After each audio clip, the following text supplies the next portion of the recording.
जय Hind friends, I Manoj. I hope you are doing well. अब personality के अंतर्गत जो हमारा वीडियो जा रहा था उसके अंतर्गत अगर हम देखें तो आज हमारा जो वीडियो जाएगा वो जाएगा बेसिकली जो है थर्ड वीडियो है, जो कि मॉडर्न हिस्ट्री में जो पर्सनालिटीज न्यूज में रही हैं उनको हम लोग डिस्कस करेंगे। और देखिए, आपके पास टाइम बहुत कम है। आज 4 तारीख हो चुकी है और अभी आपके पास कम ही टाइम है, तो मैं ये कहूँगा कि आप बस इनको एक बार देख लो और इसकी पीडीएफ जो हमारा टेलीग्राम ग्रुप है वहां से ले लो। तो पीडीएफ बाहर से निकलवा लो, ठीक है, जो भी 2-3 पेज की पड़ेगी, और फिर इसको बैठ करके 2x पे लगा के इसको सुनना है। और साथ में इसको क्या करना है, जो चीजें पॉइंट्स मैं एक्स्ट्रा बताता हूँ उनको आपको पॉइंट नोट करते चलना है। 1 से 2 बार सुन लेना बस, बहुत ज्यादा टाइम नहीं देना है, ठीक है। ये बात एकदम क्लियर रखिएगा। तो मॉडर्न हिस्ट्री में कौन कौन सी पर्सनालिटीज न्यूज में रही हैं उनको हम लोग देखेंगे। सबसे पहले देखो, लिखा है लोक माता देवी अहल्याबाई होलकर। और इनका टाइम पीरियड अगर हम देखें क्लास, तो आप देख पा रहे हैं इनका टाइम पीरियड क्या है। इनका टाइम पीरियड आपको देखने को मिल रहा होगा। ये इनका टाइम पीरियड है 1725 से लेकर के 1795 के बीच में। ये जो है होलकर साम्राज्य की महारानी थी। और आप जानते हैं इनको दार्शनिक रानी भी कहते हैं, फिलोसोफर क्वीन कहते हैं। ये बात याद रखिएगा। कहाँ की ये क्वीन है जो है, ये आपका मालवा किंगडम है बेसिकली, वहां की क्या है, मालवा साम्राज्य की होलकर रानी थी। और ये दार्शनिक थी, बेसिकली दार्शनिक के रूप में जानी जाती है, तो इसलिए इनको फिलोसोफर क्वीन कहते हैं, ठीक है। ये बात याद रखिएगा। अब बात आती है कि बॉर्न इन विलेज, ये जो है कौन से विलेज में पैदा हुई है, ये बात याद रखिएगा।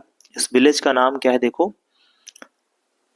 चोंडी, है ना, अहमदनगर, महाराष्ट्र। तो चोंडी विलेज है अहमदनगर में, वहां पे इनका जन्म होता है। और बेसिकली आप जानते हैं मैरिड जो है आपका मल्हार राव होलकर। तो मल्हार राव होलकर के साथ इनका क्या होता है, ब्याह होता है, आप कह सकते हैं मैरी करती हैं, lord of the Malwa territory. और वो लॉर्ड थे कहाँ के, मालवा टेरिटरी के। रॉयल सक्सेशन की बात करें तो Peshwa granted the Ahilyabai to take over the Malwa, है ना। इनके पास सक्सेसर कौन आता है, पेशवा आते हैं। और later she extended the throne become the ruler of Indore. फिर ये इंदौर की रूलर हो जाती हैं। और ये बात है 1767 की। तो यहाँ तक बात समझ में आ गई कि नहीं। अब की कंट्रीब्यूशंस क्या है इनके, उसको देख लेते हैं। तो establish the textile industry in Marwar. तो टेक्सटाइल इंडस्ट्री को इन्होंने महेश्वर, महेश्वर एक जगह पड़ती है, वहां पे उन्होंने इस उद्योग की क्या करी थी, स्थापना करी थी। और महेश्वरी साड़ी जो है वहां पे बनाने का काम किया जाता है। टेम्पल कंस्ट्रक्ट करवाया था, रेस्टोरेंट जो है रिस्टोरेशन करवाया था। किस टेम्पल का, बिल्ट टू ऑफ दी 12 ज्योतिर्लिंगास। जो 12 ज्योतिर्लिंग है उनमें से जो 2 ज्योतिर्लिंग है उनका इन्होंने जीर्णोद्धार करवाया था। जैसे काशी विश्वनाथ का इन्होंने क्या किया था, जीर्णोद्धार करवाया था। गुजरात में जो जूना में आपका जो टेम्पल है बेसिकली, एक तो काशी विश्वनाथ आपका और दूसरा आपका जो ओल्ड जूना सोमनाथ टेम्पल है गुजरात में, इसका popularly known as Ahilyabai temple भी के नाम से जाना जाता है। और इसका इन्होंने जीर्णोद्धार कराया था, यानी इसकी जो है मरम्मत वगैरह कराई थी। और आप जानते हो जो महेश्वर का किला है ना, वो भी इन्होंने बनवाया था। और महेश्वर का किला कहाँ लोकेटेड है, अगर क्वेश्चन ये आ जाए कि Maheshwar port was established by, तो जो आपकी लोक माता अहिल्याबाई होलकर के द्वारा बनवाया गया है। बट अगर क्वेश्चन ये पूछ लिया जाए कि इसको बेसिकली अगर हम बात करें तो ये जो बिल्ड किया गया है महेश्वर फोर्ट, ये अहिल्याबाई फोर्ट के नाम से जाना जाता है, किस नदी के किनारे है, तो नर्मदा नदी। ये बात याद रखना है, बहुत इंपॉर्टेंट पॉइंट है। तो it is located on the bank river of Narmada. Women's army इन्होंने बनाई थी and symbolise the state defence, law and order and women's empowerment. तो इन्होंने एक अलग से वुमेन की आर्मी मेंटेन करी थी। दैट्स वाई इन्होंने वुमेन एम्पावरमेंट के बारे में काम किया। और वुमेन एम्पावरमेंट को इन्होंने क्या किया था, बहुत ज्यादा you can say that she you know enhance the women empowerment in India, just because he make up uh, you can say regiment that is totally women's. तो वुमेन्स रेजिमेंट को form किया एंड वुमेन एम्पावरमेंट को इन्होंने बढ़ावा दिया। This is the prominent functions, की functions of the Lok Mata Ahilya देवी। तो I hope Ahilya देवी के बारे में सारे पॉइंट्स एंड फिगर्स क्लियर हो गए होंगे। So now we are going to discuss Rani. ये भाई बहुत न्यूज में रही है रानी चेन्नम्मा। काफी न्यूज में रही है, पक्का है भैया ये, सीडीएस में तो श्योर हूं मैं, 90% श्योर हूं कि सीडीएस में क्वेश्चन इस बार आएगा। और देख लेना, मैं ऐसा ही नहीं कहता कि सीडीएस में कंफर्म है इस बार ये क्वेश्चन पूछा जाएगा। अगर मैं इतने कॉन्फिडेंस से कह रहा हूँ 90% मैं श्योर हूँ, क्योंकि यार ये न्यूज में बहुत रही हैं इस साल पूरा। आप देखेंगे अगर हिस्ट्री में कोई न्यूज में रहा है तो रानी चेन्नम्मा का काफी नाम आपको देखने को मिल जाएगा। इसलिए मैं आपसे कह रहा हूँ कि इनको जरूर पढ़ के जाइए।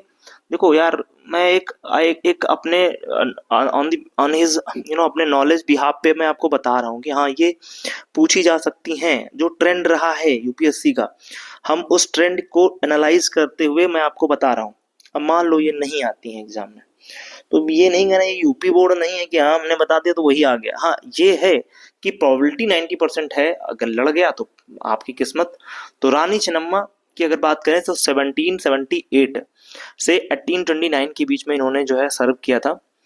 राजा जो है आपका, आप जानते हैं मल्ल सर्जा की पत्नी थी ये। तो कित्तूर के राजा थे, कित्तूर के राजा मल्ल सर्जा की पत्नी थी कौन, रानी चेन्नम्मा। और आप जानते हैं जब इनके हस्बैंड की डेथ हो गई तो इनका एक सन था, उन्होंने जिसको अडॉप्ट किया था, जिसका नाम आप जानते हैं, उसका नाम था, उसको उन्होंने बेसिकली अडॉप्ट किया था और अडॉप्ट करके उसको किंग बनाने का, उत्तराधिकारी बनाने का, वैध उत्तराधिकारी बनाने की बात करी थी। और 1824 में ये जो है आपका प्रॉब्लम क्रिएट होती है कि अंग्रेज उसको लेजिटिमेट जो है जो जिन्होंने हायर किया था शिवा लिंगप्पा, तो इसको इन्होंने एक्सेप्ट नहीं किया था। और तो अंग्रेजों से इनका इसका फल होता है। तो वही आप देखेंगे कि जो है ये काफी प्रोमिनेंट आपका 1824 का इनका विद्रोह होगा। तो इन्होंने विद्रोह किया था कंपनी के खिलाफ, भारतीय सशस्त्र विद्रोह के रूप में इनका जो विद्रोह माना जाता है। और अबाउट कित्तूर रिवोल्ट की बात करें तो Kittur revolt earliest Indian armed rebellion है ना, arm rebellion against the British east India company. तो याद रखिएगा रानी चेन्नम्मा का जो वॉर है वो किसके खिलाफ है, ब्रिटिश ईस्ट इंडिया कंपनी के खिलाफ है। और आप देख रहे हैं कि बैटल 1824 में हुआ है रानी चेन्नम्मा का, और इसमें कैप्चर्ड कर ली गई और इम्प्रिजन में डाल दी गई है ना, जेल में डाल दी गई टिल हर डेथ। और 1829 में इनकी डेथ हो जाती है। तो ये बात आप समझ लीजिएगा, रानी चेन्नम्मा से काफी इंपॉर्टेंट आपके फैक्ट्स एंड फिगर्स हैं। ठीक है, अब आ जाते हैं बिरसा मुंडा। भैया ये तो बैकबोन है भाई, ये सब बैकबोन है, ये सब क्या है, बैकबोन है यूपीएससी की। यूपीएससी वगैरह इनको तो हमेशा पूछता है, हमेशा यहाँ से क्वेश्चन यूपीएससी बनाता है। ठीक है, चाहे वो स्टेट पीएससी हो, चाहे वो आपका यूपीएससी हो, चाहे वो सीडीएस हो, चाहे एनडीए हो, यहाँ से क्वेश्चन ना आए तो फिर बेकार है। ये क्वेश्चन पक्का है क्योंकि जनजातियों से क्वेश्चन आते हैं। और ये आप जानते हैं बिरसा मुंडा है, और बिरसा मुंडा मुंडा ट्राइब से आते हैं। बेसिकली ये छोटा नागपुर रीजन में पड़ता है। आप जानते हैं छोटा नागपुर रीजन जो बिहार, बंगाल, उड़ीसा वाला जो रीजन है, ये सब छोटा नागपुर का रीजन है, झारखंड वाला। तो यहाँ पर ये ट्राइब आपकी बिलोंग करेगी। और बिरसा मुंडा जनजातियों के भगवान कहे जाते हैं। और जनजातियों का फादर किसे कहते हैं, who was called the father of tribal groups in India, then the right answer is Thakkar Bappa. तो Thakkar Bappa was the father of tribal groups in India. तो ये पॉइंट याद रखना है, Thakkar Bappa was the father of tribal groups in India. लेकिन यहाँ पे कह रहा है कि जयंतिया इनकी याद में रिसेंटली गवर्नमेंट ने क्या चालू किया है, आप जानते हैं इनका जन्म झारखंड में एक मुंडा जो है ट्राइबल ग्रुप्स में हुआ था। और ये भगवान बिरसा मुंडा के रूप में जाने गए। और इनकी बर्थ एनिवर्सरी बेसिकली 150 थी। तो ये न्यूज में खूब थे, इसलिए याद रखिएगा 150वीं इनकी बर्थ एनिवर्सरी थी भाई साहब। अब 1975 से 1875 से आप जोड़ लो, 1875 में बॉर्न हुए थे और ये आपका 2025 चल रहा था। 2025 में इनकी कितनी मतलब 150 साल इनके जो है बर्थ के हो गए थे। तो इसलिए इनकी जो कमेमोरेट किया गया था बर्थ एनिवर्सरी को एज अ फ्रीडम फाइटर के रूप में, क्योंकि ट्राइबल ग्रुप्स थे और इन्होंने पंगा लिया था अंग्रेजों से, और अंग्रेजों से पंगा लिया और बहुत बेहतरीन तरीके से फॉट किया। और आप देखिएगा कोई जनजातियों को आप इतना कहते हो कि वो रूड थे, वो अनसिविलाइज्ड हैं, पढ़े लिखे नहीं हैं, वो बहुत पिछड़े हैं, बट आप देखो तो जनजातियों ने कभी गुलामी ना जो है आपका करने का प्रण लिया और उन्होंने फाइट करना ज्यादा बेहतर समझा। जैसे कि आपके होलकर, सिंधिया, इन लोगों ने क्या किया, इन लोगों ने अंग्रेजों के तलवे चाटे। लेकिन जनजातियों में कोई एक बंदा बता दो जिस जनजाति ने, जिस ट्राइबल ग्रुप्स ने किसी अंग्रेज की तलवे चाटे हों। ये बात याद रखिएगा, इनका मान सम्मान आज भी है और ये भगवान ही है एक प्रकार से। मतलब इतने दुर्गम परिस्थितियों में अगर कोई बंदा खड़ा है और पंगा ले रहा है सामने वाले से, अब देख रहा है कि हम खत्म हो जाएंगे, फिर भी पंगा ले रहा है, तो बड़ी बात है सर। ठीक है, तो क्योंकि लोग कंप्रोमाइज्ड हो जाते हैं ना, तो कहते हैं कि बिलोंग, ये कहाँ से बिलोंग करते थे, ये बात याद रखिएगा, ये बिलोंग करते थे छोटा नागपुर प्लेटू, जो मैंने बता दिया आपको, है ना। और टीचिंग्स अगर देखें, इनके बिलीव्स की बात करें तो ये मोनोथिज्म थे, एक गॉड में बिलीव करते थे। फाउंडेड अ न्यू, इनका ये भैया जो ये इनका इनका जो नया धर्म, इन्होंने एक नया सेक्ट चलाया था, इनका एक नया सेक्ट था, और दैट वाज नोन एज जो है बिरसैत। तो बिरसैत क्या था, बिरसैत इनका एक प्रकार का, इन्होंने एक संप्रदाय आप मान सकते हो, एक ऐसा, ये मोनोथिज्म एकेश्वरवाद को बिलीव करते थे, सिंगल गॉड में बिलीव करते थे, और इन्होंने एक जो है आपका बिरसैत नाम का एक नया संप्रदाय चलाया था। Rejected the influence of the Christian, है ना, मिशनरीज, और इन्होंने क्रिश्चियन मिशनरीज मतलब जो क्रिश्चियन लोग वहाँ पे क्रिश्चियनिटी फैला रहे थे उसको इन्होंने रिजेक्ट कर दिया था, और रिफॉर्म ट्रेडिशनल मुंडा रिलीजियस प्रैक्टिसेस, और इन्होंने अपनी जो रियल जो आपकी प्रैक्टिसेस होती हैं उनको इन्होंने परफॉर्म करने की बात करी थी, और ईसाई मिशनरियों के प्रभाव को इन्होंने क्या कर दिया था, खारिज कर दिया था। ये बात आपको समझ में आनी चाहिए। इनको भगवान कहते हैं, बेसिकली गॉड के रूप में जानते हैं, और इनको धरती आबा कहते हैं, इनको फादर ऑफ द अर्थ बोलते हैं। ये बात आपने फैक्ट एंड फिगर्स को याद रखना है। ठीक है, ठीक है मेरे बच्चे, तो यहाँ तक आई होप आपको सारे पॉइंट्स एंड फिगर समझ में आ रहे होंगे। आई होप हम आपको समझा पा रहे होंगे और आप समझ पा रहे होंगे। ठीक है, चलो अपन आगे बढ़ते हैं और नेक्स्ट पॉइंट को यहाँ पे देखते हैं। इनको धरती आबा कहते हैं और भगवान यानी अर्थ, फादर ऑफ द अर्थ कहते हैं। कंट्रीब्यूशन की बात करें तो कोलोनिज्म जो आपका था, कोलोनिज्म मतलब जो अंग्रेजों का शासन था, जो उपनिवेशवाद था, उसमें इन्होंने एक रेनेशा की तरह काम किया था। और इनके मूवमेंट को 18, देखिए आपका इनका मूवमेंट अगर बात करें तो 1899 में इन्होंने अपने मूवमेंट का नाम महान उलगुलान कहते थे। इनके मूवमेंट को महान उलगुलान या उलगुलान, उलगुलान का मतलब होता है बहुत बड़ा जो उद्वेलन होता है एक प्रकार से, महान हलचल, ग्रेट तुम जो है ट्यूमल्ट, तो ग्रेट ट्यूमल्ट कह सकते हैं। एंड मुंडा 1899 में, और आपको पता है ये बिरसा मुंडा 1899 में ही पकड़ लिए गए थे। 1899 में पकड़े गए थे, कैसे, ये सो रहे होते हैं उस समय, इनको पकड़ लेते हैं अंग्रेज और ले जा करके इनको मार देते हैं। मारते नहीं है, दरअसल ये अपनी मौत मरे थे, इनको हैजा हो गया था। ये क्वेश्चन एक बार पूछा गया बीपीएससी में कि इनको किस डिजीज से मरे थे, तो हैजा से मरे थे। ठीक है, तो ये बात आपको याद रखनी है। और 1900 में इनकी मृत्यु हो गई थी, 1900 में। ठीक है, 1875 में मान लेते हैं, 1900 में इनकी डेथ हो जाती है। ठीक, यहाँ तक बात एकदम क्लियर हो गई कि नहीं हो गई। अपन आगे बढ़ते हैं, अब आ जाते हैं हम next personality, which was great personality of India. अब अपन एक ग्रेट पर्सनालिटी ऑफ इंडिया के बारे में बात करेंगे, दैट्स नेम स्वामी दयानंद सरस्वती। अपन बात करेंगे स्वामी दयानंद सरस्वती, और आप जानते हैं स्वामी दयानंद सरस्वती का जो मूल नाम था, उनका नाम मूल शंकर ही था। तो मूल नाम यानी जो रियल नेम था वो मूल शंकर था। अच्छा, इनका नाम मूल शंकर क्यों पड़ा, कहते हैं बचपन में इनका जन्म मूलों में हुआ था, तो इनको इसलिए मूल शंकर कहा गया। मोरबी एक जगह पड़ती है गुजरात में, काठियावाड़ में, वहां पे इनका जन्म होता है एक ब्राह्मणिकल फैमिली में, और ये 12 Feb 1824 में बॉर्न लेते हैं, और डेथ इनकी होती है 30 अक्टूबर 1883, अजमेर राजपूताना में इनकी डेथ हो जाती है। गुरु की बात करें तो स्वामी विरजानंद जी महाराज से इन्होंने दीक्षा ली थी, हिंदुज्म को फॉलो करते थे, और इन्होंने वेदों की ओर लौटो या गो टुवर्ड्स वेदास का जो है स्लोगन दिया था। 1875 में इन्होंने स्वराज यानी सेल्फ रूल जिसे कहते हैं, ये वर्ड फर्स्टली यूज करने वाले यही थे। तो क्वेश्चन आपसे 2-3 बार पूछा गया है कि who created to have first use the term Swaraj. Swaraj मतलब सेल्फ रूल, अपना शासन, इसकी बात करी थी मिस्टर स्वामी दयानंद सरस्वती ने। तो बिलीफ क्या था इनका, वेदास में बिलीफ था, बैक टू द वेदास इनका स्लोगन है, and establish the Vedas most important constituent ideology. यानी इन्होंने कहा था कि जो हमारी जो परंपरागत आइडियोलॉजी है वेदास की, वो बहुत ही सर्वोपरि है, and people should be follow, है ना, the things which are most important for the person. So the इन्होंने वुमेन रिफॉर्म की बात करी थी। वुमेन्स के रिफॉर्म में क्या बात करी थी देख लो, एडवोकेट द इक्वालिटी सेक्सेस यानी जेंडर इक्वलिटी की बात करी होगी इनने, और इनने बात करी होगी encourage the women and study Vedas, है ना, carried on the crusade against the child marriage. जो चाइल्ड मैरिज हो रहा था उसको इन्होंने खत्म करने की बात करी थी, क्रूसेड करने की बात करी थी। And he was a great person, I think he was a great person because he has sent, देखिए यहाँ पे लिखा है set down that girl should not marry until the age of 16 not before 25।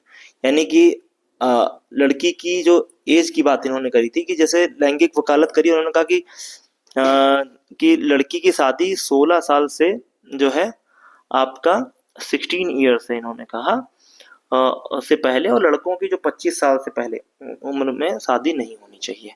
तो इस पर इन्होंने जोर दिया। यानी कि एक प्रकार से अगर देखा जाए तो जो एडुकेशन है और जो वुमेन्स एम्पावरमेंट है और जो जेंडर इक्वलिटी है और जो जो अर्ली जो मैरिजेस थे उस पर इन्होंने बहुत बड़ा कड़ा प्रहार किया। और एक बुक इन्होंने लिखी थी भैया रिलीजियस रिफॉर्म के लिए, और बहुत फेमस बुक है भाई, मेरे पास है, सत्यार्थ प्रकाश, काफी फेमस बुक है, कभी टाइम लगे तो पढ़ना। और इन्होंने इसको पब्लिश किया था 1874 में, 1874 में, याद रखिएगा। एंड वन सुप्रीम गॉड, और इसमें इन्होंने बताया था कि गॉड जो है ना वो सुप्रीम है। रिचुअल्स को इन्होंने कहा था कि यार ईश्वर ना सर्वोच्च, ईश्वर की सर्वोच्च पूजा ना वैदिक मंत्रोच्चारण है, सरल अनुष्ठान है, और भगवान और इंसान के बीच में कोई मीडिएटर नहीं होना चाहिए। लाइक जो खुद ब्राह्मण फैमिली में पैदा हो रहे हैं और खुद कह रहे हैं कि कोई मीडियोकर की जरूरत नहीं है, गॉड इतना बेवकूफ नहीं है, सबको गॉड ने एक जैसे बनाया है। तो गॉड ये क्या डिस्क्रिमिनेट नहीं करेगा कि कोई एक पर्टिकुलरली बंदा है उसको ठेका मिल गया है कि वो धर्म का ठेकेदार है और वही जो है परफॉर्म कराएगा तभी रिचुअल्स तभी हो पाएंगे। तो ऐसा कुछ इन्होंने नहीं कहा। इन्होंने कहा कि भाई देखो मेन आर इक्वल, और हम वेदास थ्योरी को फॉलो करें, बट कोई रिचुअल्स ऐसा ना हो जो ह्यूमन डिग्निटी को जो है आप कहें कि तार तार करे। तो the thing is there, okay. तो यहाँ पे इन्होंने धार्मिक, अब आ जाओ अगला बढ़ जाओ, अब आ जाओ अगली जो पर्सनालिटी है दैट्स अच्छा याद रखना है इंडिया का, इनको इंडिया का क्या कहते हैं क्लास, इनको इंडिया का कहते हैं। अमेरिका में कौन सोशल रिफॉर्मर था, अमेरिका के सोशल रिफॉर्मर का नाम बताओ। बहुत कॉमन नाम है, याद नहीं आ रहा, मार्टिन लूथर किंग। तो इनको भारत का मार्टिन लूथर किंग कहते हैं। तो मार्टिन लूथर किंग इनको कहते हैं भारत का, ये बात आप याद रखिएगा। The point is here. तो अब अपन आते हैं दादा भाई नौरोजी को देखते हैं। बहुत प्रोमिनेंट पर्सनालिटी है भाई साहब। दादा भाई नौरोजी 1825 से 1917 के बीच में इनका बॉर्न होता है, और आप देख पा रहे हैं 1825 से, है ना, 1825 से 1917 के बीच में। और यार इनकी ना 200 बर्थ एनिवर्सरी मनाई गई थी, इसलिए दादा भाई नौरोजी न्यूज में थे मेरे भाई। याद रखना है, इनको grand old man of India कहते हैं, और इन्हीं को जो है आपका कहा जाता है अनौपचारिक राजदूत, यानी कि अनऑफिशियल एम्बेसडर ऑफ इंडिया भी कहते हैं। अच्छा इसमें एक और नहीं दिया गया, लिख लीजिएगा, इनको मिस्टर मेजॉरिटी मैन भी कहते हैं, मिस्टर मेजॉरिटी मैन भी कहते हैं। He was also known as mister majority man. And Dadabhai Naoroji Persian थे, आपको पता है, पारसी धर्म को बिलोंग करते थे, बट ये एक बहुत अच्छे इकोनॉमिस्ट भी थे। एज वी नो दैट इन्होंने सबसे पहले इंडिया में जो धन बहिर्गमन का सिद्धांत है, as you can say that the drain wealth theory, उसको इन्होंने डिफाइन किया था अपनी book un British the poverty and un British rule in India, जो कि 1901 में पब्लिश हुई थी। अब जहां पर देखो यहाँ पे इन्होंने क्या किया है, founding the member of 3 time president of the Indian National Congress.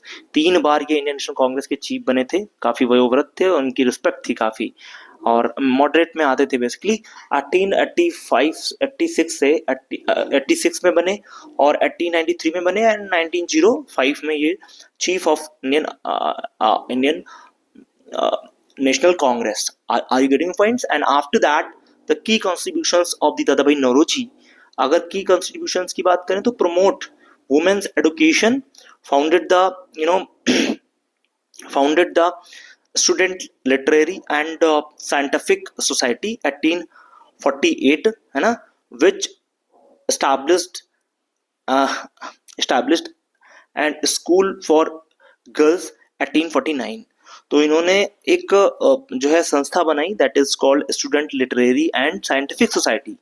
या ये यूपीएससी पूछ लेगा कि हु फाउंडेड द स्टडी या student literary and scientific society 1848, then the right answer is Dadabhai Naoroji in 1948। Where ये इन्होंने स्टैब्लिश करी थी, और ये स्टैब्लिश करने के बाद इन्होंने काम किया था, याद रखिएगा, ये स्टैब्लिश किया था खाली गर्ल्स जो होती ना उनकी एजुकेशन के लिए। तो क्योंकि यार इनको पता था ना कि वुमेन्स की एजुकेशन का कितना महत्व होता है। अगर एक वुमेन महिला एक पढ़ी लिखी है तो वो पूरी सोसाइटी को क्या कर सकती है, डेवलप कर सकती है, अपने बच्चों को और अपने आस पड़ोस को भी काफी मोटिवेट कर सकती है। तो वुमेन्स एजुकेशन बहुत इंपॉर्टेंट होती है। और आप मत भूलिएगा जो आपके महा मानव हैं, बेसिकली जिनको अपन बोलते हैं श्री भीमराव अम्बेडकर जी, तो उन्होंने भी कहा था कि जो वुमेन है, हम किसी सोसाइटी में कितना डेवलपमेंट हुआ है हम इस बात से उसको मापते हैं कि वहां पे वुमेन्स का कितना डेवलपमेंट हुआ है ना। तो हम मानेंगे कि हाँ उस सोसाइटी ने उसने डेवलप किया है। तो इन्होंने भी वुमेन्स स्टूडेंट के लिए, गर्ल्स के लिए एक स्कूल कॉलेज की स्थापना करी। और जो स्कूल थे बेसिकली 1849 तक इनकी संख्या 6 हो गई थी, 6 हो गई थी। यानी आप देखिए कि 1849 तक ये 6 स्कूल इन्होंने खोल दिए। अब आगे हैं स्प्रेड द रिफॉर्म, जो है रिफॉर्मिस्ट आइडियाज। इन्होंने जो रिफॉर्मिस्ट यानी सुधारवादी जो विचार हैं उनका प्रचार प्रसार किया। और इनका एक न्यूज़पेपर भाई छपता था, राफ्त गुफ्तार। बहुत इंपॉर्टेंट है भाई साहब, राफ्त गुफ्तार बहुत ही इंपॉर्टेंट न्यूज़पेपर है, 3-4 बार एग्जाम में आ चुका है। Rast Goftar, Rast Goftar newspaper was published by the Dadabhai Naoroji and cofounded the, इन्होंने एक फाउंडेशन करी थी, दिस इज कॉल्ड पारसी समाज सुधार। ये पर्सियन होते ना पारसी लोग, उस धर्म में भी समाज के लिए सुधार के लिए, रिफॉर्म के लिए जो पारसी सोसाइटी है उसमें उन्होंने 1851 में, बेटा याद रखना 1851 में उन्होंने क्या करा था, उन्होंने एक स्टैब्लिशमेंट करी थी जिसका नाम था रहनुमाई जो है मस्जिद याशन सभा।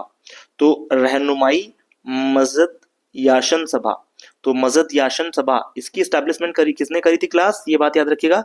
इट वाज एस्टैब्लिश्ड बाय, बच्चे ये किसके द्वारा स्टैब्लिश करी गई थी, ये स्टैब्लिश करी गई थी दादा भाई नौरोजी के द्वारा। ये बात आप याद रखिएगा, दादा भाई नौरोजी ने इसको स्टैब्लिश करा था। और ये बेसिकली जो पर्सियन जो रिलीजन होता है उसमें जो खामियां हैं उसको उन्होंने रिफॉर्म करने की बात करी थी, उसको मेंड करने की बात करी थी, आज we know that. Okay, so now drain wealth theory क्या है, मैंने आपको बताया कि किस तरीके से जो ब्रिटिशर्स है, lot of money, lot of raw materials they take from India and ये क्या करते, इंडिया से ले जाते थे ब्रिटेन। तो कैसे हमारे देश का जो रॉ मटेरियल्स है, कच्चा माल है, और जो हमारे रिसोर्सेस है उनका ब्रिटिशर्स विदोहन कर रहे हैं, उसको किस तरीके से डिस्ट्रॉय कर रहे हैं और उससे ज्यादा ज्यादा मुनाफा कमा रहे हैं। और इसको इन्होंने बताया था कि किस तरीके से हमारी इकोनॉमी को ब्रिटिशर्स ने क्या किया है, ध्वस्त किया है। सो ये इनकी बुक थी, आपको मैंने बताया था, poverty and British rule in India, और ये 1901 में पब्लिश हुई थी, ये बात याद रखिएगा। He is also started a newspaper which is called Voice of India. तो देखो एक तो इनका होगा Rast Goftar, and second newspaper was Voice of India, किसका है, दादा भाई नौरोजी का है। So the thing is most important, my dear friends, you should be remember, because the things are asked in your exam, in various exams it is asked again and again. So the fact is most important, which is related to दादा भाई Naoroji. I hope the points are clear, and इनको ही वयोवृद्ध या grand old man of India तो बता ही दिया मैंने। Okay, so clear. चलो अपन आते हैं मंगल पांडे। मंगल पांडे भी काफी न्यूज में रहे हैं, बिकॉज आपको पता है कि 1827 से 1857 तक का इनका टाइम पीरियड है। और अगर बात करें तो ये बलिया यूपी में बिलोंग करते हैं, यूपी से बिलोंग करते हैं, और उत्तर प्रदेश में बलिया से बिलोंग करते हैं, बागी बलिया। और इन्होंने 34th बंगाल नेटिव इन्फेंट्री को ज्वाइन किया था ब्रिटिश ईस्ट इंडिया कंपनी में, और एज इनकी उस समय 22 साल थी। एंड अगर हम बात करें तो की रोल की अगर बात करें तो 1857 में ही वॉज आल्सो सिपाही म्यूटनी, यानी इन्होंने सिपाही म्यूटनी जो सिपाहियों का विद्रोह था उसको इन्होंने स्टार्ट किया था। आपको पता है किस तरीके से जो रॉयल एनफील्ड की जो गन थी उसको जब चलाने से इन्होंने मना किया तो ब्रिटिशर्स ने इनको जो है रॉयल एनफील्ड गन तो चलाई थी इन्होंने, लेकिन क्योंकि कार्टेज में सुअर और जो है गाय के मांस की बात हुई भी थी तो उससे इनको बहुत ज्यादा you can say that he was very humiliate because he belonged to the Hindu religion, and cow is a very religious uh, very religious animal for the Hindus. So he think कि हमारा भाई धर्म नष्ट हो गया, and after that he kill the two army personals and start the movement which is called 1857 revolt, and after that he captured by the Britishers, and 8th of April he hanged to death 1857, and after the death of after the death of Mangal Pandey the जो आपका movement है वो start हो गया, and फिर मेरठ और आपने देखा फिर Delhi, and after that Kanpur, Lucknow, Faizabad और Bareilly, these are the center because North India is the center of you know 1857 revolt. Okay, so the thing is clear. I hope the points are clear, and now we are going to discuss the next personality which is most important for your examination purpose. So the point is Mahatma Jyotiba Rao फूले। बहुत ही prominent personality है भाई, भाई समझ लेना इनके बारे में क्योंकि बहुत ही प्रोमिनेंट है और काफी न्यूज में रहे, क्योंकि आप देखेंगे कि 2025 में ही कहीं ना कहीं एक मूवी जो है आई थी और इन्हीं पर बेस्ड वो मूवी थी, इनकी वाइफ के ऊपर बेस्ड थी, तो इसलिए आपको इनको अच्छे से तैयार करना है, मे बी क्वेश्चन यहाँ से बन जाए।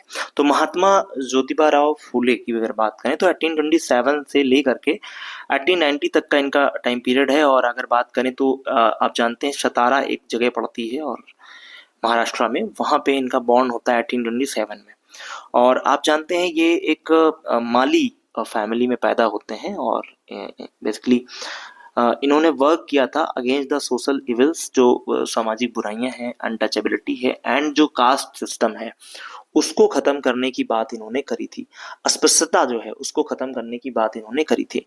अगर हम बात करें 11 में 1888, तो 11 में 1888 में क्या हुआ था कि इनको महात्मा की टाइटल दी गई थी, और किसने इनको टाइटल दिया था, महात्मा का टाइटल किसने दिया था, देखिए he was given the title Mahatma 11th of May 1888 by Vitthalrao Krishnaji आपको वाडेकर। तो याद रखना है कि विठ्ठलराव कृष्णाजी वाडेकर ने इनको टाइटल दिया था महात्मा का, और महाराष्ट्रियन एक सोशल एक्टिविस्ट रहे हैं, एंड सोशल कंट्रीब्यूशन की बात करें तो ही advocated for the several important causes, है ना, विद हिज वाइफ। अपने वाइफ के साथ इन्होंने बहुत बड़े बड़े काम करे थे, लाइक उन्होंने विडो रीमैरिज का अरेंजमेंट किया था, यानी जो विधवाएं हो जाती हैं उनकी जो है री मैरिज हो जाए, इस पर उन्होंने बात करी थी, क्योंकि डिग्निटी भरा जीवन सबको जीने का अधिकार है, और गर्ल्स हो या मेल हो या फीमेल, तो अगर मेल को विडो मैरिज करने का मतलब उसको पुनः शादी करने का अगर अधिकार है तो वुमेन्स को क्यों नहीं।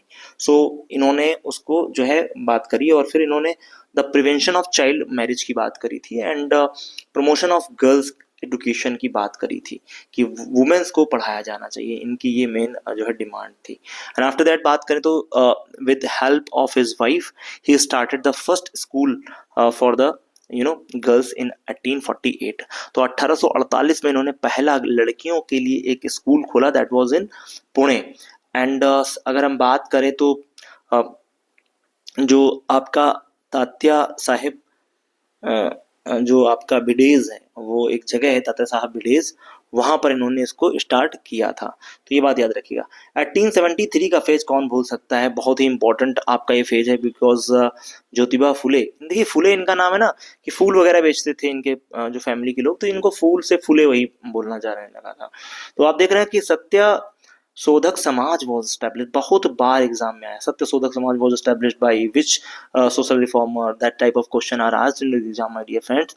सो सोसाइटी देख लो, society of seekers of truth, तो सत्य शोधक समाज ये है 1873 में स्टैब्लिश किया गया था by the Mahatma Jyotibarao Phule. And books की बात करें तो the books is Gulamgiri which was it was the autobiography of Mahatma Jyotibarao Phule. And अगली बुक है शिवाजी भी इनकी एक बुक है, और सार्वजनिक सत्य धर्मा। तो सार्वजनिक सत्य धर्मा and Shivaji and Gulamgiri, these are the most prominent book, and one of most prominent book which was Gulamgiri. I have also. So Gulamgiri is a autobiography of Mahatma Jyotiba Rao Phule. So the point is clear, my dear friends. So now we are going to discuss the next point, which is most important, and which is the most important personalities are there. So the personality is Sri Narayan Guru. As we know that Sri Narayan Guru is a most prominent personality, and he was a saint. तो इनके बारे में अपन बात करेंगे। देखिए यहाँ पे लिखा हुआ है श्री नारायण गुरु, है ना, 1856 to 1928। Okay my dear friends, are you getting points? तो इनका जन्म होता है 1856 में और मृत्यु हो रही है इनकी 1928 में। बॉर्न कहाँ है इनका? तो बॉर्न है, लिख लीजिएगा, ये बहुत ही चंपा झेंथी, इसको क्या पढ़ेंगे? चंपा झेंथी, एक जगह पड़ती है तिरुवनंतपुरम में, है ना।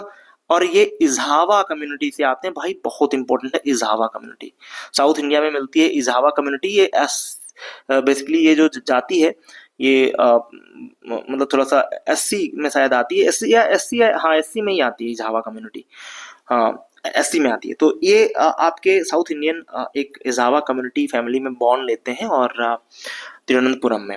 अगर हम केरला साइड में, तो आप देख रहे हैं ये सेंट हैं, फिलोसोफर हैं, पोएट हैं, spiritual leader and social reformer who revolted against the caste system. Teaching and principles की बात करें तो emphasised principle one caste, one religion, one God, all human beings. ये भैया इनका एक बार कोट आ चुका है यूपीएससी 2022 का क्वेश्चन है आईएएस का। This quotation was asked in your IAS examination. सोच लो कि आईएएस में क्वेश्चन पूछा गया था कि भैया आपको ये बताना है कि who was given the word statement which is called one caste, एक जाति, one religion, एक धर्म, one God for all human beings। तो इस बात को इन्होंने बोला था। अब देखिए he was advocate equal opportunity for women, began a number of schools all over Kerala. तो केरला में इनका है और ये फिर बहुत सारे कॉलेजेस इन्होंने एस्टैब्लिश करे। That's why they educate the girls because in Kerala he was a philosopher. तो इन्होंने केरला में लॉट ऑफ बिगन करे थे school, number of schools he was opened, and after that we should see he launched the आरुविपुरम। याद रखिएगा आरिवपुरम एक जगह पड़ती है, टेम्पल है बेसिकली, और उसमें क्या था कि जो दलित है, जो पिछड़ा है, इज़ावा कम्युनिटी का लोग है, उसको अंदर नहीं जाने दिया जाता था। तो इसलिए इन्होंने मूवमेंट 1888 में छोड़ दिया कि भाई इक्वल राइट्स दीजिए, आप टेम्पल में एंट्री करने दीजिए, है ना। तो क्योंकि गॉड ने सबको बनाया है, गॉड कभी ये नहीं कहेगा कि ये बंदा पर्टिकुलरली है ये नहीं जा सकता है, और आप बहुत बड़े पंडित हैं, आप बड़े ब्राह्मण हैं तो आप जा सकते हैं, बाकी लोग नहीं जा सकते हैं। दैट टाइप ऑफ जो वल्गर एक्टिविटीज हैं he abolished and he fight for them, you can say that। तो he established श्री नारायणा धर्म परिपालना योगम। बहुत इंपॉर्टेंट है भैया, ये भी आ चुका है, लिख लीजिएगा, यूपीएससी ने इसको पूछा, यूनियन पब्लिक सर्विस कमीशन नहीं, यूपीएससी मतलब यूपीपीएससी मतलब UP Uttar Pradesh public service commission ने क्वेश्चन पूछा है, और इसको क्वेश्चन बनाया है सीडीएस ने एक बार। तो लिख लीजिएगा सीडीएस ने भी क्वेश्चन पूछा है कि श्री नारायणा गुरु जो है उन्होंने कौन सा योगम चलाया था। तो याद रखिएगा इनका उसका नाम था श्री नारायणा धर्म परिपालना योगम। तो अपलिफ्ट द इज़ावा कम्युनिटी इन 1903। तो 1903 में इज़ावा कम्युनिटी का अपलिफ्टमेंट कैसे हो, he tell about it. Okay, so the lent support to non violent Vaikom. याद रखिएगा जो वायकॉम मूवमेंट है ना भाई, वायकॉम सत्याग्रह, जो कि बेसिकली चलाया ही इस बात के लिए गया था कि वुमेन्स जो दलित लोग हैं उनको टेम्पल में एंट्री दी जाए। और ये बेसिकली त्रावणकोर जो आपकी टेरिटरी पड़ती थी जहाँ पे अंग्रेज काफी रूल करते थे, where there is a movement which is start by the Sri Narayana Guru, and it was known as Vaikom Satyagraha, and ये किस लिए था, मैंने अभी बताया आपने कि आपने याद रखना है, ये जो दलित है या इजावा है, जो लो कॉस्ट का लो कास्ट में माना जाता है, तो उसको मंदिर में किस तरीके से प्रवेश मिले, इसकी ये कवायद करते हैं हिंदू। ये आप देख पा रहे हैं 1824 से 1825 के बीच, 1924 से 1925 के बीच में त्रावणकोर में ये डेवलप किया गया था। और याद रखिएगा इसी मोमेंट में जो आपके सेल्फ रिस्पेक्ट मूवमेंट को अभी हम आगे बताएंगे, जिनका नाम है पीवी रामास्वामी नायकर, उनने भी इसमें काफी रोल प्ले किया था, रोल ही क्योंकि कंटेम्प्रेरी रह जाएंगे तो कंटेम्प्रेरी होंगे तो ये भी उसमें पार्टिसिपेट करेंगे। तो श्री नारायण गुरु के बाद अपन आ जाते हैं, अगला नाम है, अभी अभी थोड़ा और पढ़ लो इनके बारे में, कुछ चीजें हैं। देखिए यहाँ पे लिखा है ब्रह्म विद्या पंचकम, ये अनुकंबा दक्षकम है ना, और आश्रमम भद्रा काली कालिष्तकम है ना, और फिर है आपका आत्मोपदेशा सातकम, और अद्वैता दीपिका दैवा दक्षकम। तो इसका मतलब क्या है पता है, इसका मतलब क्या है, जो हमने पढ़ा है, इसका मतलब ये है कि जो धर्म परिपालन है वो कैसे होगा, इसके बारे में इन्होंने वर्क, मतलब ये कुछ किताबें इन्होंने लिखी थी उसके लिए, ठीक है, ये सब बुक्स हैं, ये नाम याद रखिएगा। आगे बढ़ते हैं, बुक्स इतने इंपॉर्टेंट नहीं है, नहीं भी पढ़ोगे तो काम चल जाएगा, बस इतना याद रखो कि इनका मूवमेंट क्या था, मूवमेंट ही आएगा जब आएगा मिलाने के लिए, ये बात याद रखना। अगला देखो काफी इंपॉर्टेंट है भैया, ये भी काफी इंपॉर्टेंट है, इनका नाम है सर चट्टूर शंकरन नायर, याद रखिएगा सर चट्टूर शंकरन नायर। तो आप देख रहे हैं कि सर चट्टूर शंकरन नायर 1857 से लेकर के 1934 में बॉर्न इनका हुआ, 1857, पलक्कड़ डिस्ट्रिक्ट पड़ता है आपका केरला में। करियर की बात करें तो president of Indian National Congress के रहे थे अमरावती में 1897 में, ठीक है, और president of Indian central committee Simon commission cooperation 1828 में, और अकोलेट्स की बात करें तो awarded commander of the Indian empire, ठीक है, और नाइटहुड का टाइटल 1912 में मिला था। तो लग रहा है जैसे कि ये कुछ ब्रिटिशर्स के ज्यादा ही प्री हुआ करते थे। चलो अपन आगे बढ़ जाते हैं। लिटरेरी वर्क्स में देख लो, कंट्रीब्यूशन में इन्होंने क्या लिखा है, मिनट्स ऑफ डिसेंट, और फिर है इनका एक dispatches of Indian on Indian constitutional reform 1919 में, गांधी एंड अनार्की ये है 1922 में, मद्रास रिव्यू ये है मद्रास लॉ जर्नल में है इनका, और ये 1934, और मद्रास में आपको देखने को मिलेगा। की कंट्रीब्यूशन की बात करें तो जस्टिस फॉर जलियांवाला बाग, ठीक है।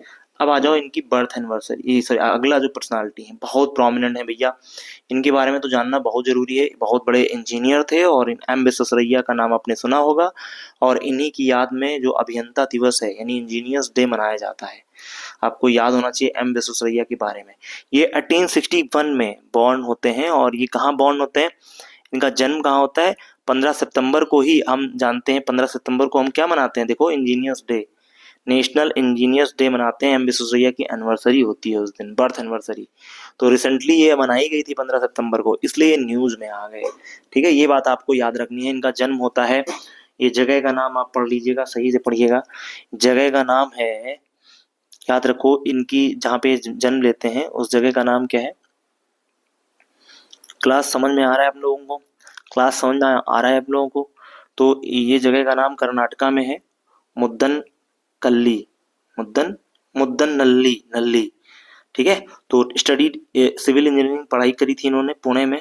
इंजीनियर कंट्रीब्यूशन में अगर बात करें, पाइप सिफन पे इन्होंने काम किया था, है ना, और ये पनजरा नदी जो नहर है ना, पनजरा, वहां पे काम करा था इन्होंने। वाटर मैनेजमेंट कैसे हो इसकी बात करी थी।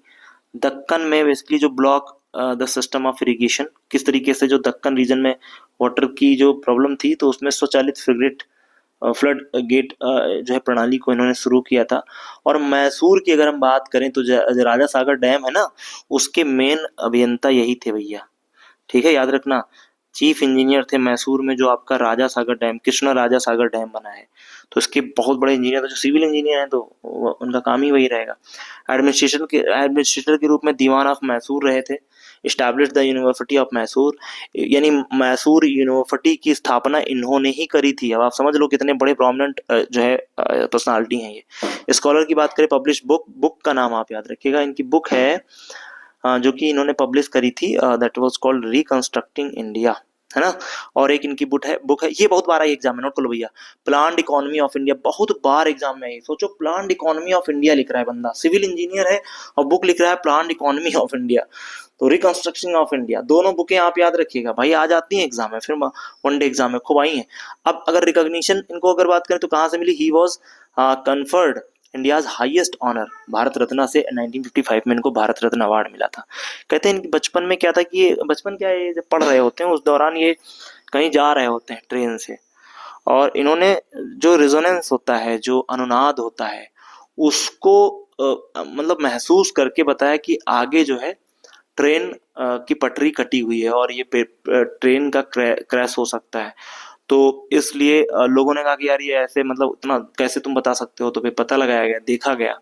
जब देखा गया तो आगे ट्रेन की जो पटरी थी वो कटी हुई थी। सोचो, रेजोनेंस से पता लगा लिया। कितना बेहतरीन बंदा रहा होगा, कितनी समझ उन्होंने डेवलप करी होगी। तो ये बात आप जानते हैं। अच्छा, विट्ठल भाई पटेल के बारे में याद रखना, ये सरदार वल्लभ भाई पटेल के भाई साहब थे। तो विट्ठल भाई पटेल के बारे में आज हम लोग डिस्कस करेंगे। The point is most important for your examination purpose. Vitthalbhai Patel is most important personality because the question are asked generally from Vitthalbhai Patel. और ये 1873 थे 1933 के बीच में है।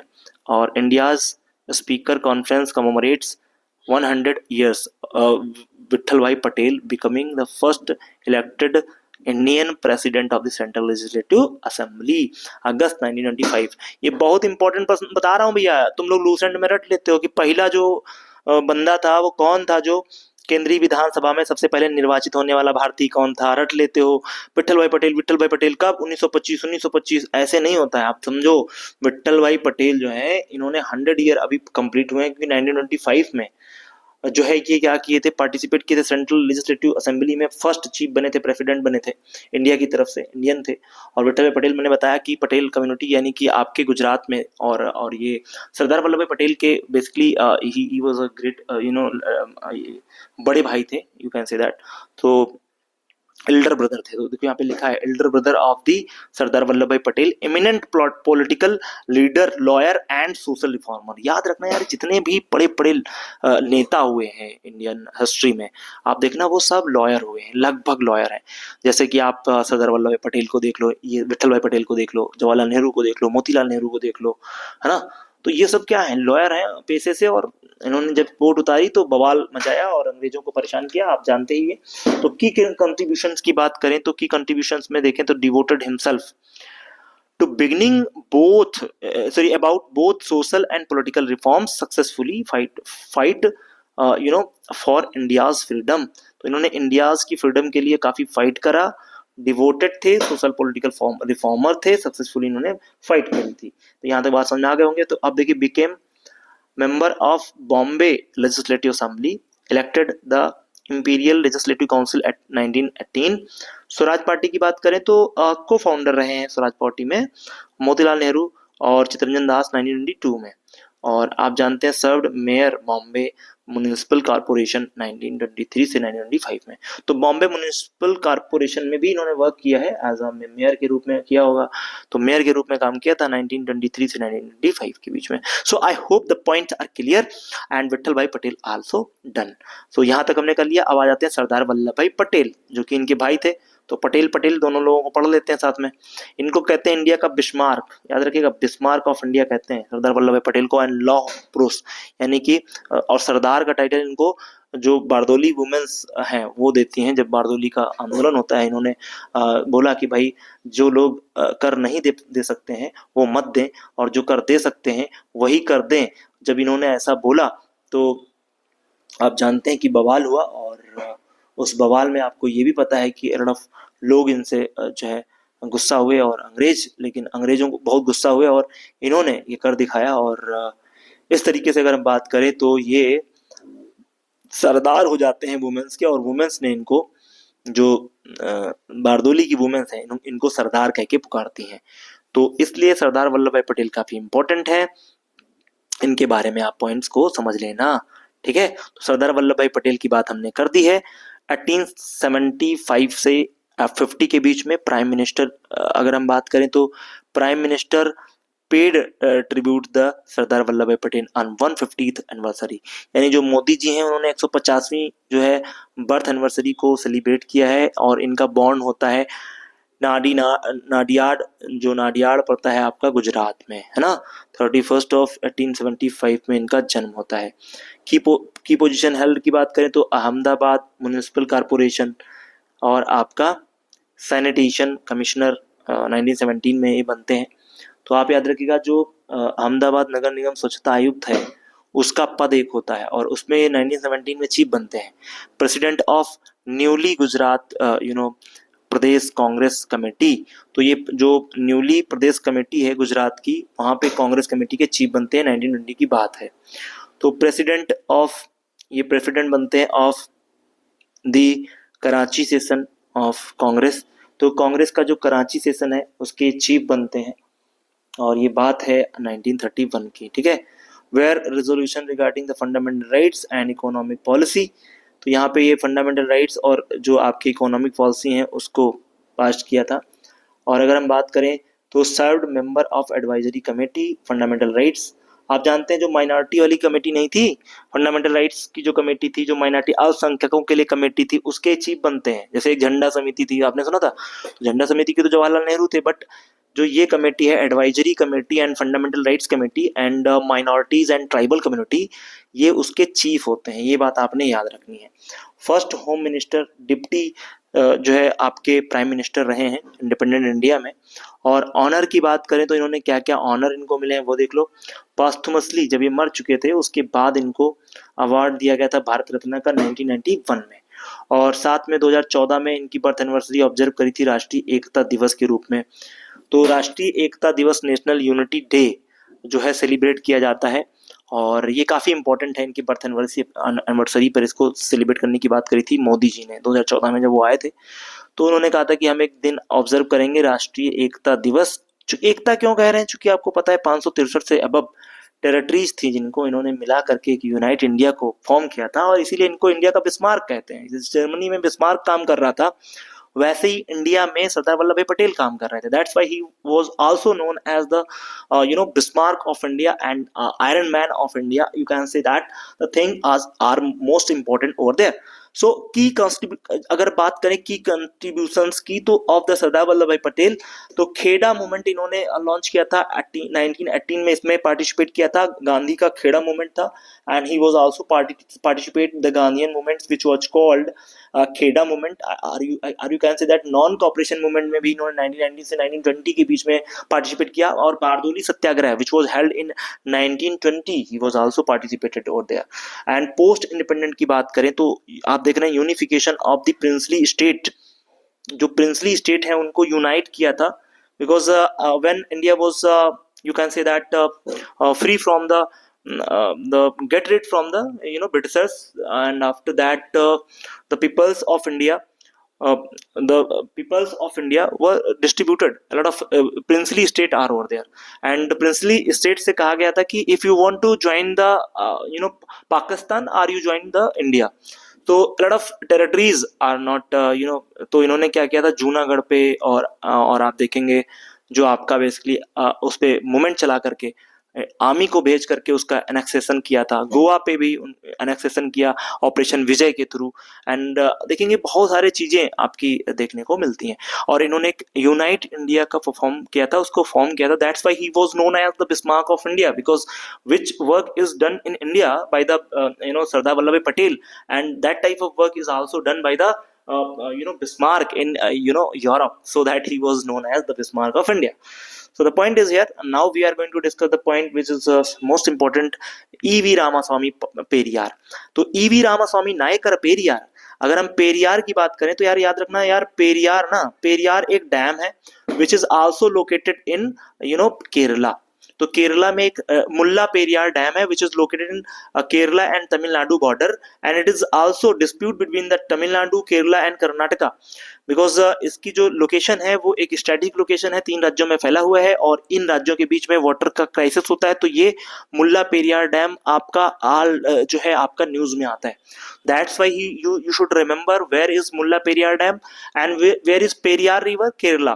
तो केरला में पेरियार रिवर भी है और पेरियार टाइप की एक ट्राइब पाई जाती है, शेड्यूल्ड ट्राइब पाई जाती है, that's also lived in Periyar type के जो लोग हैं वो कहाँ मिलेंगे आपको, वो आपको मिलेंगे केरला में। तो यहाँ पे देखिए कोर आइडियाज की बात करें, ईवी रामास्वामी नायकर यार पिछली बार आए थे तुम्हारे एनडीए में, इनसे क्वेश्चन आया था, इनका मूवमेंट आया था सेल्फ रिस्पेक्ट मूवमेंट इनका आया था भाई एनडीए में, सेल्फ रिस्पेक्ट मूवमेंट 1925 में ये इनका आया था, सेल्फ रिस्पेक्ट मूवमेंट इनका पूछा गया था और सेल्फ रिस्पेक्ट मूवमेंट क्या था इसमें पूछा गया था। तो जो ब्राह्मणिकल सोसाइटी है उसका इन्होंने विरोध किया था, ब्राह्मणों के द्वारा बनाया गया जो वर्ण सिस्टम है उसको इन्होंने विरोध किया था, उन्होंने कहा था कि ये नहीं होना चाहिए।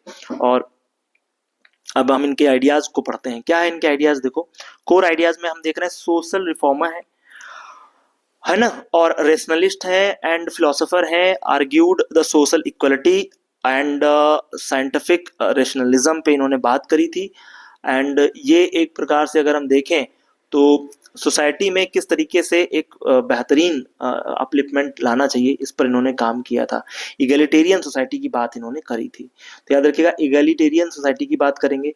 Influenced by the Jyotiba Phule, Ambedkar से इन्फ्लुएंस थे, ज्योतिबा राव फुले से जो है आपके काफी इन्फ्लुएंस थे। Initially also inspired by the Mahatma Gandhi's contribution, है ना, constructive programmes like khadi movement and temple entry and for the untouchables. तो इससे भी काफी ये आपके क्या थे जो है इन्फ्लुएंस थे। सो राइट, एक्टिविस्ट के रूप में इन्होंने वर्क किया था, लाइक इन्होंने कुडी अरासू नाम का एक पब्लिश किया था, कुडी अरासू। ये क्या होता है Kudi Arasu, anyone can no?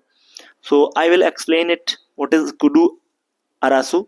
एक तमिल साप्ताहिक जो है आपका न्यूज़पेपर था एक प्रकार से, और वायकॉम मूवमेंट में भी देखो मैंने अभी बताया था कि वायकॉम मूवमेंट में भी तमिल वीकली आपका एक न्यूज़पेपर था, और तमिल वायकॉम मूवमेंट और नॉन कॉपरेशन मूवमेंट में भी इन्होंने पार्टिसिपेट किया था, because he was a contemporary of Shri Narayana Guru and Vaikom movement in Andhra Pradesh, just because it is also published to eradicate the untouchability in the society, so that he was also participate over there because he was also influenced that type of ideology, or you can say that. Okay, so received the little Wycombe Veeran and Periyar.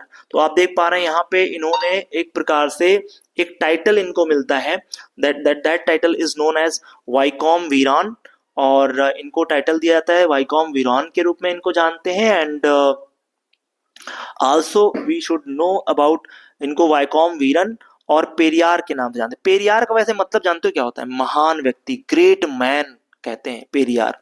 Periyar is a word which define that the great man, the enormous personality person.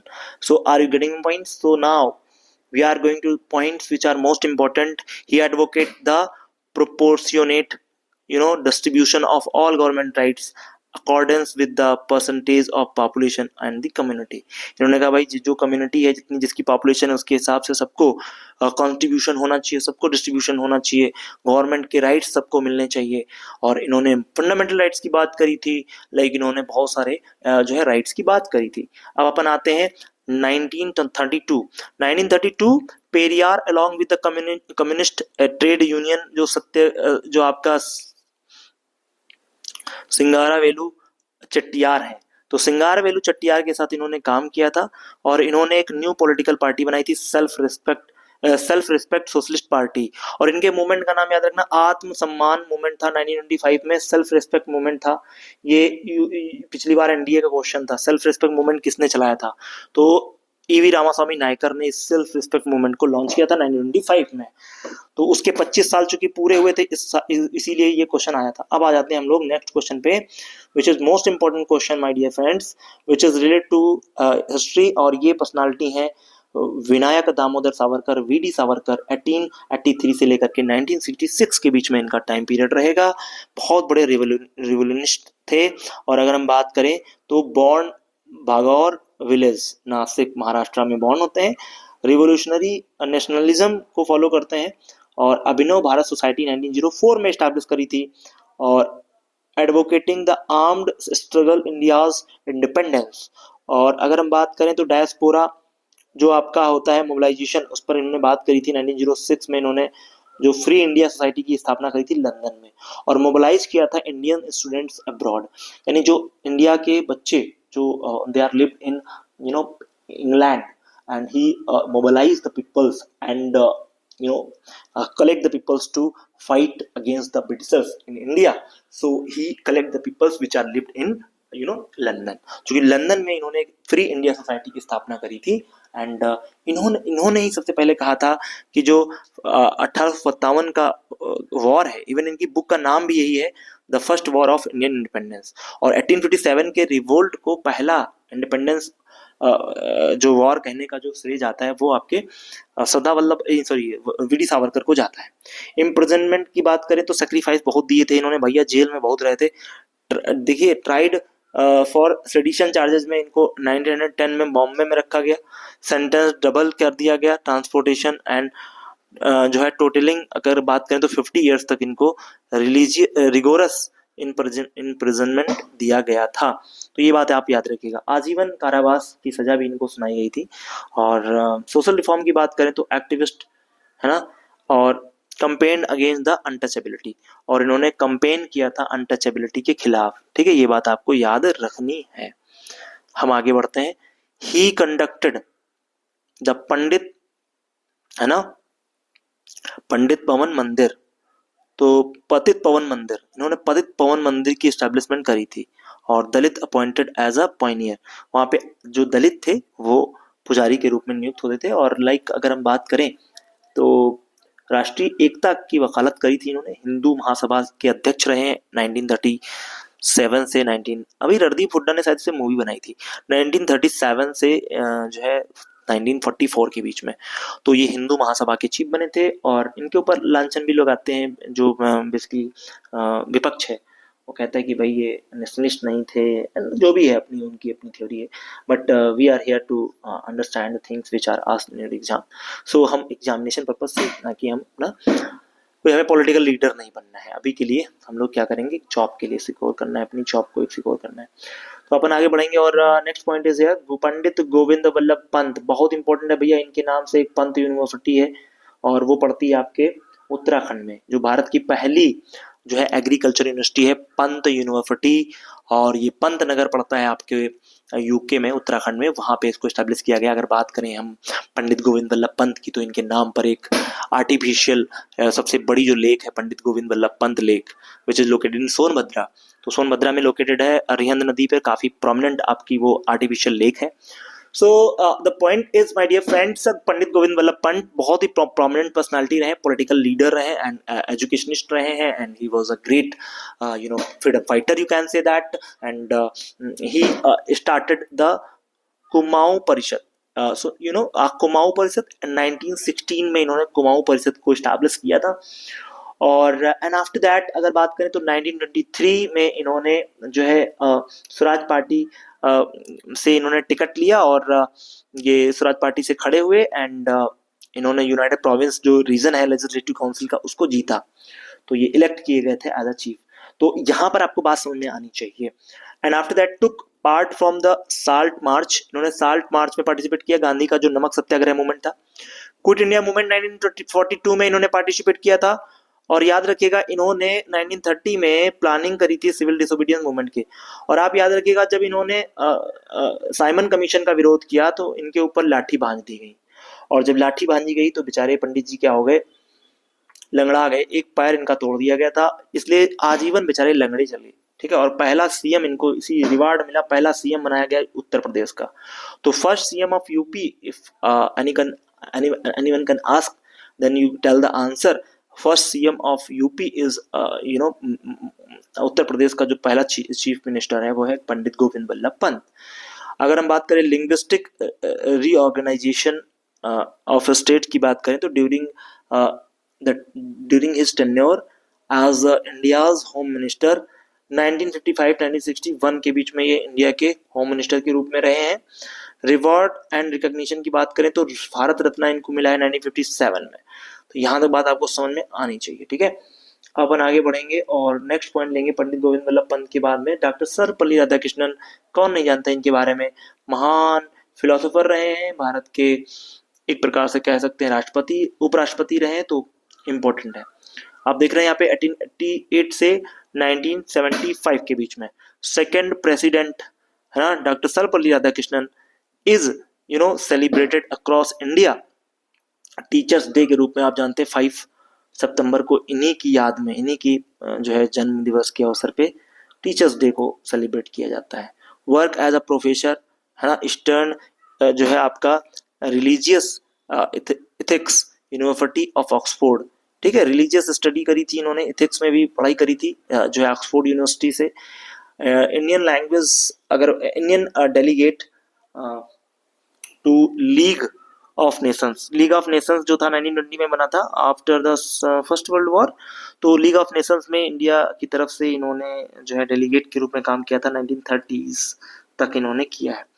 He was also served as the Indian ambassador Soviet जो आपका संघ रूस था Soviet union में 1949 से 1952 के बीच में इन्होंने एज अ एम्बेसडर राजदूत के रूप में काम किया। He served as a vice president 1952 to 1962 है ना, एंड प्रेसिडेंट ऑफ इंडिया 1962-1967। तो आपसे क्वेश्चन पूछ सकता है कि who was the person who equally, अगर हम देखें तो इसने वाइस प्रेसिडेंट भी रहे हैं और प्रेसिडेंट भी रहे हैं, तो ये हैं आपके स्वामी जो डॉक्टर सर्वपल्ली राधाकृष्णन। आगे आप देख रहे हैं compared eastern and western philosophy. इन्होंने जो वेस्टर्न फिलोसफी है और जो इंडियन फिलोसफी है उसका कंपैरेटिव अध्ययन किया। इंटरप्रिटेटेड इंडियाज फिलोसफी वेस्टर्न जो है ऑडियंसेस, तो इन्होंने इंटरप्रिटेट किया था बेसिकली इंडिया की जो फिलोसफी है उसको वेस्टर्न फिलोसफी के साथ। लिटरेरी वर्क की बात करें तो यहाँ पे आप देख पा रहे हैं कि द प्रिंसिपल उपनिषद्स है ना एंड हिंदूज व्यू लाइफ। अब आप देख रहे हैं ना ये इनके लिटरेरी वर्क हैं, ये बुक्स हैं। पहली है principal Upanishads, the principals Upanishad, the Hindu's view of life, Indian philosophy, और अगला है हमारा धम्म पद और फिलोसफी ऑफ उपनिषद, और the idealist view of life, east and west, some reflections. और रिवार्ड की बात करें तो जो है आपका नाइटहुड का रिवार्ड मिला है 1931 में और भारत रत्न का अवार्ड मिला है 1954 में। यहाँ तो बात समझ आ गई कि नहीं? तो अब आगे बढ़ते हैं हम लोग। डॉक्टर अंबेडकर की अगर बात करें तो डॉक्टर अंबेडकर के बारे में आप जानते हो। डॉक्टर अंबेडकर हिज सिमिनल, अगर हम बात करें वर्क की, इनकी बात करें डॉक्टर अंबेडकर की, तो आप जानते हैं एनिहिलेशन ऑफ कास्ट। बहुत प्यारी बुक है, पढ़ लीजिएगा भैया। एनिहिलेशन ऑफ कास्ट, जातियों का खात्मा, जातियों का नाश। और had described his concept of ideal society, इसमें इन्होंने बताया कि सोसाइटी किस प्रकार से आइडियल हो सकती है। एंड की ऑर्गेनाइजेशंस की बात करें तो आप जानते हैं इनकी आते हैं कि जो बहिष्कृत हरिजनी हितकारिणी सभा, तो बहिष्कृत हितकारिणी सभा 1924 में इन्होंने एस्टैब्लिश करी थी। इंडिपेंडेंट लेबर पार्टी की स्थापना 1936 में करी थी। All India scheduled caste federation 1942 में करी थी। जर्नल इनके कौन कौन से? मूक नायक 1920 में बहुत बार मिलाने के लिए आया, मूक नायक इनका जर्नल है भाई। और बहिष्कृत भारत 1997 और जनता 1930 और आल मराठी भाषा में इन्होंने किया है, आल मराठी भाषा। इम्पोर्टेंट की अगर हम बात करें तो आप देख रहे हैं इम्पोर्टेंट जो मूवमेंट है इनके कौन कौन से हैं। आपका इन्होंने महाड़ सत्याग्रह, चूंकि महाड़ कम्युनिटी से आते तो महाड़ सत्याग्रह इन्होंने चालू किया था 1927 में। एंड वाटर राइट्स के लिए इन्होंने फाइट करी थी। और कलरम टेम्पल में इन्होंने एंट्री दिलाने की बात करी थी, जो आपके बेसिकली दलित होते हैं। और बुक्स की बात करें तो the untouchables who were the Shudras, ये इनकी बुक है। The Buddha and his Dhamma, ये आप जानते हैं कि 1956 में जब ये मरने की कगार पे थे, on the verge of death, तो इन्होंने जब इनको महापरिनिर्वाण प्राप्त हुआ तो उसके पहले इन्होंने क्या किया था, अपने को बौद्धिज्म में जो है कन्वर्ट कर लिया था। तो ये बात आपको, और बौद्धिज्म बेसिकली हिंदू धर्म की एक ब्रांच है। तो इस तरीके से आपने देखा अभी काफ़ी पर्सनालिटीज़ हैं जिनको हमें भी डिस्कस करना है। हालांकि हम इसको ख़त्म कर दें तभी इसको आज हम ख़त्म ही कर देते हैं। तो ये 1 घंटे की क्लास हो चुकी है। 2x पे आप लोग देखना, 50 मिनट लगेगा, ज़्यादा नहीं लगेगा, 50 मिनट में हो जाएगा। और इसकी पीडीएफ ले लो और तुरंत लिखने के चक्कर मत पड़ना, बस पीडीएफ निकाल लो और इसको जल्दी से खींच लेना। एक ये यार तुम एक बैठक में इसको खत्म कर लोगे। और 40-50 मिनट दे करके अगर आपके एक आध दो क्वेश्चन लड़ जा रहे हैं तो यार बहुत बड़ी बात है। पूरे साल में तुम नहीं लड़ा पाओगे जो मैं इस सीरीज से क्वेश्चन लड़ाऊंगा। देखना आप एग्जाम में मैं दिखाऊंगा आपको, ये वीडियो मैं रखूंगा ताकि मैं आपको बता पाऊँ कि देखो यहाँ से क्वेश्चन आया। अब यार देखो सेम क्वेश्चन नहीं, अब थोड़ा सा दिमाग लगा करके अगर पढ़ोगे तो क्वेश्चन निकाल पाओगे वहां पे, है ना। होता है बहुत बार हमको असिस्ट हो जाता है कि भाई हम 2-3 न्यूज़पेपर जान रहे हैं और एक न्यूज़पेपर हमको पता भी नहीं है, तब भी हम उसको लगा देते हैं, ऑप्शन कर आते हैं। क्यों? क्योंकि हमको दूसरे का न्यूज़पेपर पता था, दूसरे का नहीं पता था, बात हो जाता है ऐसे ही काम। तो आचार्य विनोबा भावे की बात करें तो 1895 से 1982 के बीच में, और ये गगोडे जो है आपका ट्राइबल हैमलेट महाराष्ट्र में होते हैं, वहां पे इनका बॉर्न हुआ था। तो याद रखिएगा विनोबा भावे की अगर हम बात करें तो मेरे बच्चे प्रोमिनेंट पर्सनालिटी हैं विनोबा भावे। क्लास याद रखना, विनोबा भावे क्या है? प्रोमिनेंट पर्सनालिटी है विनोबा भावे। और ये गांव है गोगोदे, जहाँ पे आदिवासी गांव था गोगोदे, वहां पे इनका जन्म होता है महाराष्ट्र में, बस ये याद रखो। He is considered as the national teacher of India. ये कंसिडर किए जाते हैं भारत के नेशनल यानी राष्ट्रीय शिक्षक कहे जाते हैं, ये बात याद रखिएगा बेटा। Spiritual successor of Mahatma Gandhi, और महात्मा गांधी के उत्तराधिकारी, आध्यात्मिक उत्तराधिकारी के रूप में जाने जाते हैं। Participated the quit India movement and was first satyagrahi, individual disobedience campaign इन्होंने चलाई थी। और ही टॉट स्टूडेंट्स साबरमती आश्रम, carried out the experiment in the constructive work and khadi वगैरह पे इन्होंने वर्क करा था क्योंकि गांधी से काफी प्रभावित है।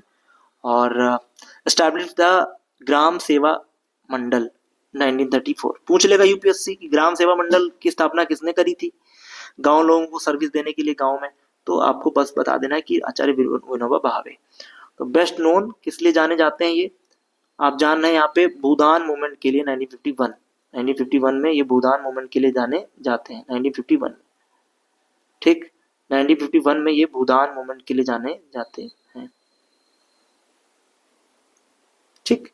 तो भूदान मूवमेंट काफी इंपॉर्टेंट है भाई। भूदान मतलब ऐसी लैंड जो, जैसे किसी के पास ज्यादा लैंड है वो अपनी लैंड को बांट दे, लेकिन ये मूवमेंट बहुत सक्सेसफुल नहीं हुआ बिकॉज लोगों ने अपने ऊसर बांगर जमीन को बांटना चालू कर दिया, इनफर्टाइल लैंड को बांटना चालू कर दिया, डिस्ट्रीब्यूट करना चालू कर दिया। तो इसलिए इनका मूवमेंट काफी फेमस नहीं हो पाया। लिटरेरी वर्क की बात करें तो गीता प्रवचन इन्होंने लिखा है, और इसका एक स्थित प्रज्ञ दर्शन इन्होंने लिखा है, द स्टडी फास्ट विजडम। और गीता चिंतनिका इनकी एक बुक है, गीता चिंतनिका है। और साथ में आप देखेंगे ज्ञान देव वंची भजने और ईशास्वृत्त विचार पोथी और स्वराज्य शास्त्र, ये सब इनकी बुक है, ठीक है। ये याद रखिएगा ये पहले सत्याग्रही थे, ही वॉज द फर्स्ट सत्याग्रही, ठीक। सेकंड कौन थे? शायद जवाहरलाल नेहरू थे, है ना। तो ये बात याद रखिएगा, फर्स्ट सत्याग्रही थे, ये बात याद रखिएगा। तो विनोबा भावे का ये मूवमेंट भैया मैं इसलिए बता रहा हूँ क्योंकि एनडीए में सिलेबस में है विनोबा भावे, याद रखना। आए हैं बार बार, आप पेपर अगर आपने पढ़ा है, पेपर को किया है, प्रीवियस ईयर के पेपर, ये नहीं कि किसी कोचिंग इंस्टीट्यूट में 1-2 लाख रुपए दे करके पढ़ रहे हो, क्योंकि वो उल्लू होते हैं, तुमको उल्लू बना देंगे, कुछ नहीं होगा तुम्हारा। मैं फिर कह रहा हूँ कोचिंगों में मत पढ़ना, ये सब चोर हैं मार्केट में बैठे हुए, ठीक है। I am not a coaching institute, I am a competitor, I am not a coaching institute, okay. मैं सीधी सीधी बात करता हूँ, बात याद रखना। जो तुमने 4 लाख 5 लाख फूके हैं, आप देख लेना उठा करके, अगर तुम्हारे टीचर ने इन पर जोर दिया हो सिंगल, क्योंकि वो खुद ही नहीं पढ़ता है, उसके पास टाइम ही नहीं है, बच्चा खिलाएगा कि पढ़ेगा, तो वो क्या करता है ना, वो हाँ पढ़ाने के अलावा वो सारे काम करता है, ठीक। अटेंडेंस लगाएगा, तुमसे प्यारी प्यारी बातें करेगा, तुमको फंसा के रखेगा, है ना। जैसे लगेगा अभी अभी जो है चाशनी उड़ेल देंगे मास्टर साहब, क्यों? क्योंकि मास्टरानी साहब, है ना, मास्टरानी साहिबा भी तो आती हैं, है ना। वो इसीलिए लगाई गई हैं कि ताकि आप जो है क्लास में बंधे रहें और उल्लू बनते रहें, जब एज निकल जाएगी तब तब मुंह फैलाएंगे कोका जैसा इधर, है ना, है ना। तो ये बात याद रखिएगा। पिछली बार हमें एक लड़की मिली हमको भी मार्केट में, मैं आपको बता रहा हूँ, भी मैं गया था इधर आलमबाग साइड में, एक बच्ची मिल गई, उसने कहा कि सर आप यहाँ पे, हमने कहा बेटा मैं थोड़ा सा यहाँ पे जूस ले रहा था मैं उसे, तो कहा कि सर 60-70 बच्चियां थी, उनमें से किसी का नहीं हुआ। तो हमने कहा होगा कैसे, होगा कैसे भाई, जो सामने वाला 70 बच्चियां हैं, एक रिजल्ट नहीं दे रहा है पीटी का, तो आप समझ सकते हैं क्या खेल करता होगा, है ना। अगर किसी का सिलेक्शन मतलब किसी का रिटर्न निकलता भी होगा ना, तो वो अपने बदौलत निकलता होगा, बच्चे के बदौलत निकलता होगा, उसका बैकग्राउंड अच्छा होगा, उसने एनसीईआरटी वगैरह पढ़ी होंगी, वो निकालते हैं बच्चे। बाकी इनके पढ़ाए हुए क्वेश्चनों से एक सिंगल क्वेश्चन अगर आया हो तो बताना, और जो जो वहां जा करके और जो तुम वहां पे बैठ करके ज्ञान ले रहे हो, टीचर वो सही होता है जो क्वेश्चन लड़ाए एग्जाम में, टीचर वो नहीं होता है जो तुमको बस खाली मजा के लिए पढ़ाए, तुम्हें आनंद आए। आनंद के लिए पढ़ाना, देखो जहाँ रस कम होता है, जहाँ रस कम होता है, मजा कम होता है ना, आस्वादन तुमको कम होगा, मजा कम आएगी, लेकिन चीजें तुम्हारे लिए बेहतर होंगी। कड़वी दवाई हमेशा फायदा करती है, मीठी दवाइयाँ फायदा नहीं करती। अगर तमीज अभी ना हुई हो, एक आध दो अटेम्प्ट बचे हो, तो निकल जाओ चुपचाप, तैयारी करो, जो एक तरीका होता है सलीके से एग्जाम निकलेगा, बहुत आसान है, ठीक है। जानने में बच्चा है, कोई कोचिंग इंस्टीट्यूट नहीं, कोई गाइडेंस नहीं, सिंगल बस मैंने उसको बताया जैसे कर लेना, पढ़ लिया उसने, उसका हो गया, रिटर्न निकल गया, अभी एसएसबी दिया है उसने। तो आप समझो ये कोई बहुत बड़ा खेल नहीं भाई। यूपीएससी बनाता कैसे पेपर, उसने ये मान के चलता है कि बच्चा इंटर करके आया, तो वो इंटर को ध्यान में रखते हुए पेपर बनाता है कि बच्चा इंटर करके आया, और वो कभी नहीं यूपीएससी कहता है कि कोचिंग इंस्टीट्यूट जाओ और वहां पे अपना बेस बनाओ। ये सब कहानियां होती हैं। लाखों करोड़ों की इंडस्ट्री जो खड़ी हो गई है, ये कोचिंग इंस्टीट्यूट क्यों खड़े हो गए, क्योंकि बच्चा अवेयर नहीं है, उसको पता नहीं है, वो रील्स देख करके आ जाता है, वो सिलेक्शन कहीं पता नहीं कौन सी एंट्री के थ्रू हुआ हो, ठीक है, ठीक, बाद में आप लोग परेशान होते हो। तो ये बात याद रखना भाई। मुझे बुरा इसलिए लगता है कि तुम्हारे मम्मी पापा का जो पैसा है ना भाई, बहुत इंपॉर्टेंट पैसा है, वो बहुत मेहनत से आता है, और आप जब यहाँ फंस जाते हो आकर के, और समझाने पर भी आपको समझ में नहीं आता, तब फिर थोड़ा बुरा लगता है। क्योंकि आप ग्रेजुएशन कर चुके हो, आप इंटर कर चुके हो, आपके अंदर उतना बुद्धि समझ होनी चाहिए कि भाई कौन चीज़ सही है कौन गलत, और उसके लिए बेस्ट ऑप्शन है आप प्रीवियस ईयर का पेपर देखो ना भाई। और जब तुम प्रीवियस ईयर का पेपर देखोगे, तुमको तुरंत पता चल जाएगा कि भाई हाँ कंफर्म है ना। तो ये बात आपको समझ में आना चाहिए। चलो चलो आगे बढ़ते हैं। He was Indian revolutionary. Kartar Singh Sarabha का नाम याद रखना। 1895 से 96 से 1900 1896 से 1915 तक का इनका टाइम पीरियड है। विलेज अगर हम बात करें तो सराभा जो है लुधियाना में पड़ता है, पंजाब में। सराभा विलेज का भी नाम है और वहीं पे बॉर्न होते हैं। मेंबर ऑफ गदर पार्टी से बिलोंग करते हैं। 1913 में जो बनाई गई थी ब्रिटिश रूल के अंतर्गत। और ये जो गदर पार्टी लाला हरदयाल वगैरह ने फॉर्म करी थी, आपको पता होना चाहिए, एट द एज ऑफ 15। सोचो 15 साल में बंदा रिवोल्यूशनरी मूवमेंट में पार्टिसिपेट करने लगा, 15 साल में, है ना। लोग 15 साल में उठना खड़ना बोलना नहीं सीख पाते हैं। तो आप समझो कि 15 साल में बंदा जा करके भारत के जो है फ्रीडम के लिए लड़ रहा है। ऐसे आज़ादी नहीं मिल गई यार कि तुम लेके गाड़ी बस घूम रहे हो, कहीं भी बिना हेलमेट घूम रहे हो। आज़ादी बहुत मुश्किल से मिली है, तो आज़ादी का मिसयूज मत करो भाई। तो हम आगे बढ़ते हैं और नेक्स्ट देखते हैं यहाँ पे पंजाबी इशू ऑफ, देखिए issue of the Ghadar newspaper. देखिए ये गदर पार्टी ना लाला हरदयाल ने बनाई थी सैन फ्रांसिस्को में, और इसी पार्टी के थ्रू एक न्यूज़पेपर निकलता जिसका नाम था दैट वाज गदर न्यूज़पेपर, ठीक है, ये बात याद रखिएगा। Focus the mobilising the Indian soldiers revolt setup all small scale of the manufacturing unit of Ludhiana. तो लुधियाना में छोटे छोटे लोगों को इकट्ठा करके, यंगर्स को, और उनको मोबिलाइज करके, that's why they makes up organisation that's fight for the Britishers. Okay, so ये बात आपको याद रखनी है। यहाँ पर आप देख रहे हैं charge with sedition, sedition charge लग गए बेचारे के ऊपर, देख रहे हैं। और कॉन्स्पिरेसी केस क्या था, लाहौर, और इनको एग्जीक्यूट किया गया 1915 में। And along with his contrast Vishnu Ganesh Pingle, तो उनके साथ में इनको जो है क्या किया गया था, जो है राजद्रोह के रूप में इनको फांसी दे दी गई थी। तो बेचारे फांसी दे दी गई थी इनको, ये बात याद रखिएगा यार। अगला नाम ना, तुमने मूवी अगर देखी हो RRR, वहां पे अल्लूरी सीतारामन राजू का जो रोल प्ले किया है, आप देख रहे हैं ये जनजाति हैं भाई। कभी जनजातियां, कभी आप देखो ना RRR मूवी देखो, वहां पे बस एक गोंड ट्राइब की एक लड़की को ले जाते हैं अंग्रेज, उसके बाद जो बवाल काटता है वो बंदा, देखा ना आपने।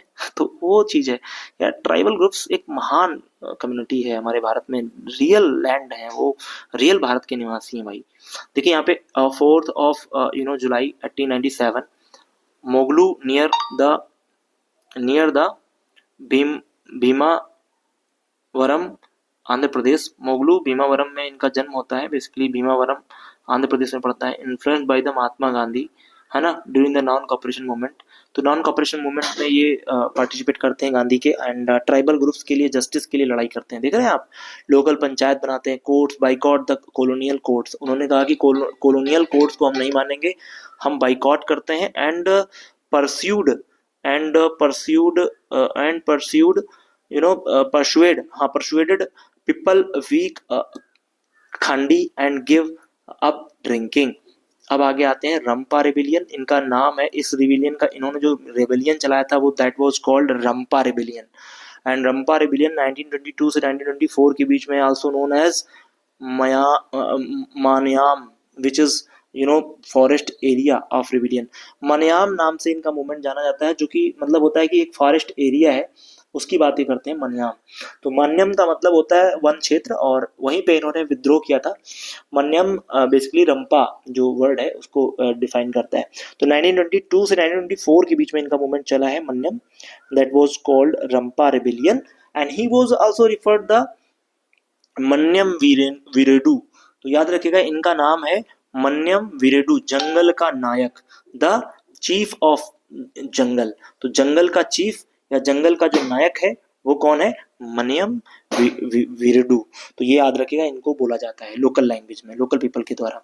अब हम आगे बढ़ते हैं। तो यहाँ पे देख रहे हैं कि अगस्त 1922 Shri Alluri Sitaram Raju launch the movement against the British tyranny rule. उन्होंने अपना 22 में रूल चालू किया था, रंपा रेबिलियन चालू किया था। याद रखिएगा रंपा रेबिलियन बहुत बार मिलाने के लिए आ चुका है। अब हम पढ़ेंगे जो है आपके, आप जानते हैं ध्यानचंद के बारे में, ये भी जो है चूंकि न्यूज में रहे हैं तो इनको भी देख लेते हैं। आप जानते हैं पीएम राष्ट्रीय खेल दिवस के रूप में 29 अगस्त को मनाया जाता है।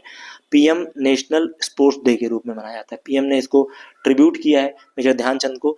हॉकी के विजार्ड कहे जाते हैं और म्यूजिशियन बोले जाते हैं। Stick understanding the game.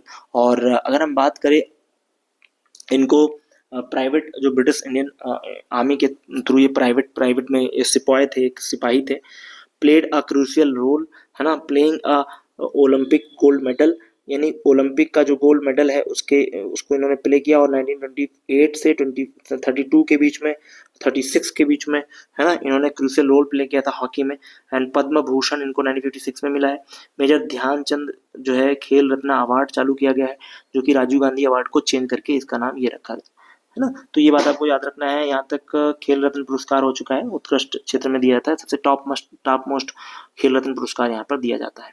अब हम आते हैं सुखदेव को डिस्कस करते हैं। सुखदेव के बाद एम एस स्वामीनाथन, फिर भूपेन हजारिका, और फिर लास्ट है हमारे डॉक्टर के कस्तूरी रंगन। ये अभी मरे हैं, रिसेंट में मरे हैं, अभी मार्च वर्च में मरे हैं शायद। देख लेना, इसको हम बता देंगे आपको। आई होप आपको सारे पॉइंट क्लियर।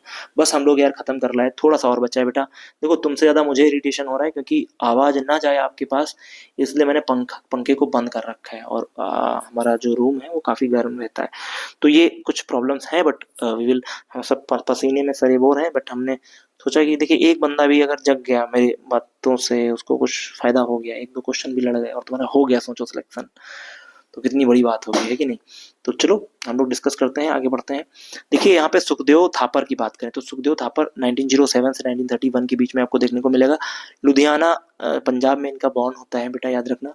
और ही was a member of Hindustan socialist Republican army, HSRA की स्थापना करी थी 1928 में आपके चंद्रशेखर आजाद और जो है भगत सिंह ने। कहाँ पे करी थी? कानपुर में करी थी। कहाँ पे? नहीं, फिरोज शाह कोटला में करी थी। और पहले ये एचआरए थी। क्या थी ये? पहले एचआरए थी, एचआरए, हिंदुस्तान रिपब्लिकन आर्मी थी केवल। और ये बनी थी याद रखिएगा 1924 में कानपुर में। लेकिन ये बाद में इसको नाम क्या फिरोज शाह कोटला मैदान जो कि दिल्ली में पड़ता है, वहां पे इसका नाम क्या कर दिया गया? आज की डेट में उसका नाम अरुण जेटली मैदान कर दिया गया है, और उसको फिरोज शाह कोटला मैदान कहते थे पहले, और फिरोज शाह तुगलक ने उसको आबाद किया था, इसे इसको फिरोज, ठीक है, ये बात है। फाउंडेड द ये देखिए आपको नौजवान भारत सभा, ये याद रख लो भैया कि 1926 में सुखदेव ने लाहौर में नौजवान भारत सभा की स्थापना करी थी, बहुत इंपॉर्टेंट है। और इसमें मोबिलाइज किया था यूथ को इंडिपेंडेंट स्ट्रगल करने के लिए। ही आगे देखिए was the four front of several revolutionaries activities. अगर हम प्रिजन की बात करें तो हंगर स्ट्राइक 1999 में करी थी इन्होंने, protest against the humanitarian treatment, है ना, जो आपका इनमेट इन जेल। और अगर हम बात करें Lahore conspiracy case 1928, Sukhdev and his accomplice Shivaram Rajguru और भगत सिंह, इन ये लोग आपको देखने को मिलेंगे। और जेपी सुंदरन और डिप्टी पुलिस कमिश्नर आपको देखने को मिले। हैंग्ड मार्च, इनको 23 मार्च 1931 को हैंग कर दिया गया था जेल में। और जो है शहीद दिवस के रूप में, मार्टर्स डे के रूप में हम लोग 23 मार्च को मनाते हैं, भगत सिंह और इनको दोनों, और जो है शिवराम राजगुरु। तो आई होप ये सारे पॉइंट्स आपको समझ में आ गए होंगे। अगर हम बात करें एम एस स्वामीनाथन की, तो आप जानते हो इनको भारत में जो है ग्रीन रिवोल्यूशन का फादर कहते हैं, क्योंकि इनका 100वां जो है बर्थ एनिवर्सरी मनाया गया, इसलिए न्यूज में आ गए हैं। ग्रीन रिवोल्यूशन के फादर हैं इंडिया में, और विश्व में कौन है ग्रीन रिवोल्यूशन के फादर? एम एस स्वामीनाथन है आपके इंडिया में। M S Swaminathan was the chief of, या आप कह सकते हैं father of green revolution in India. But world में है आपके नॉर्मन ई बोरलॉग, जो कि यूएस के रहने वाले हैं। और जो आपसे अगर क्वेश्चन पूछ ले कि ग्रीन रिवोल्यूशन वर्ड किसने क्वाइंड किया था, किसने बनाया था, तो आपको बताना है विलियम गॉड ने। William God, GAUD, God, William God ने किया था। ये बात याद रखना, बहुत इंपॉर्टेंट है, बहुत इंपॉर्टेंट है। अब देखो यहाँ पे समझना है एक पॉइंट को। तो ग्रीन रिवोल्यूशन जानते हैं आपका जो धान है बेसिकली, और जो गेहूं का प्रोडक्शन है उसको बढ़ाने की बात करी गई थी इसमें। तो पीएम ने इनॉग्रेट किया है जो इंटरनेशनल सेरेमनी, जो आपकी बात कर रहे हैं यहाँ पे देख रहे हैं, इंटरनेशनल कॉन्फ्रेंस 100 बर्थ की रिकॉग्निशन की बात करें तो आप देख रहे हैं कि रमन मैग्सेस अवार्ड 1971 में मिला था। बहुत बड़ी बात है भैया, पहला रमन जो इनको 1971 में मिला है Ramon Magsaysay award. First world food prize 1987 में वर्ल्ड फूड प्राइज ये मिला है। यूनेप का जो ससाकावा जो इन्वायरमेंट प्राइज है ये मिला है 1994 में। और यूनेस्को का जो गांधी गोल्ड मेडल है 1999 में मिला है। और भारत रत्न इनको मिला है पोस्टमसली मरने के बाद 2024 में। कंट्रीब्यूशन की बात करें, M S Swaminathan father of green revolution of India. National Commission for Farmers, इसके लिए इन्होंने काम किया है, रिपोर्ट दी थी, कैसे बने स्वामीनाथन रिपोर्ट के थ्रू ही इसको नेशनल कमीशन फॉर फार्मर्स बनाया गया है। अब आते हैं भूपेन हजारिका, बहुत प्रोमिनेंट पर्सनालिटी हैं आपके असम के।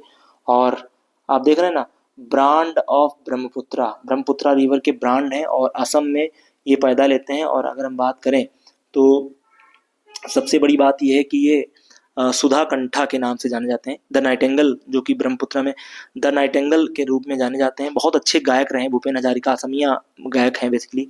और पद्मश्री, पद्म भूषण, पद्म विभूषण, भारत रत्न अवार्ड से नवाजे जा चुके हैं। और मनुधार बेबे, और ये इस तरीके से इनके कुछ क्रिएटिंग है जो काफ़ी फेमस है, उनको आप लोग देख लेंगे।